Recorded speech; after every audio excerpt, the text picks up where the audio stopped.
அனைவருக்கும் வணக்கம். இந்த கொஸ்டின்ல கவனிச்சு பாருங்க. திருக்குறளில் தலைப்புகள் நீங்களாக மொத்தம் எத்தனை எழுத்துக்கள் பயன்படுத்தப்பட்டிருக்கிறது? 5 வினாடி. உங்களால விடையை கண்டுபிடிக்க முடியுதான்னு பாருங்க.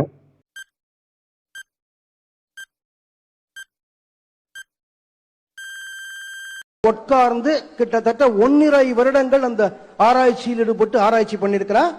தம்பி, திருக்குறள்ல தலைப்புகள் நீங்களாக மொத்தம் எத்தனை எழுத்துக்கள் பயன்படுத்தப்பட்டிருக்கிறது? 40,900 எழுத்துக்கள்.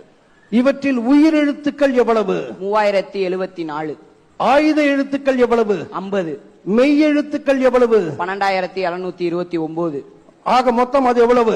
15,728. இவைகள் போக மீதம் உள்ள உயிர்மெய் எழுத்துக்கள் எவ்வளவு? 25,047. அப்ப மொத்தம் எவ்வளவு வருது? 40,900.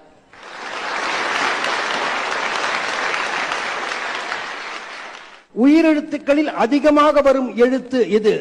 ஆ 802 முறை வந்துள்ளது. 802 முறை. ரைட். உயிரெழுத்துக்களில் குறைவாக வரும் எழுத்து எது? ஐ 16 முறை வந்துள்ளது. திருக்குறளில் பயன்படுத்தப்படாத எழுத்து எது? ஔ. வள்ளுவர் பயன்படுத்தலையா?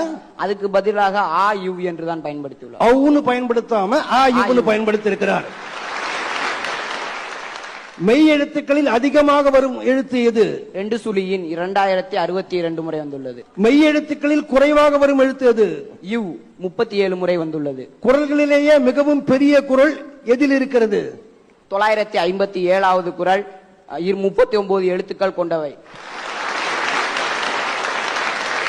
திருக்குறளில் தலைப்புகள் நீங்களாக மொத்தம் 40,900 எழுத்துகள் பயன்படுத்தப்பட்டிருக்கிறது. ஆப்ஷன் டி சரியான விடை. இந்த காணொலி பதிவு கண்டிப்பா உங்களுக்கு பயனுள்ளதா இருக்கும்னு நினைக்கிறேன். அடுத்த காணொலி பதிவில் சந்திப்போம். நன்றி, வணக்கம்.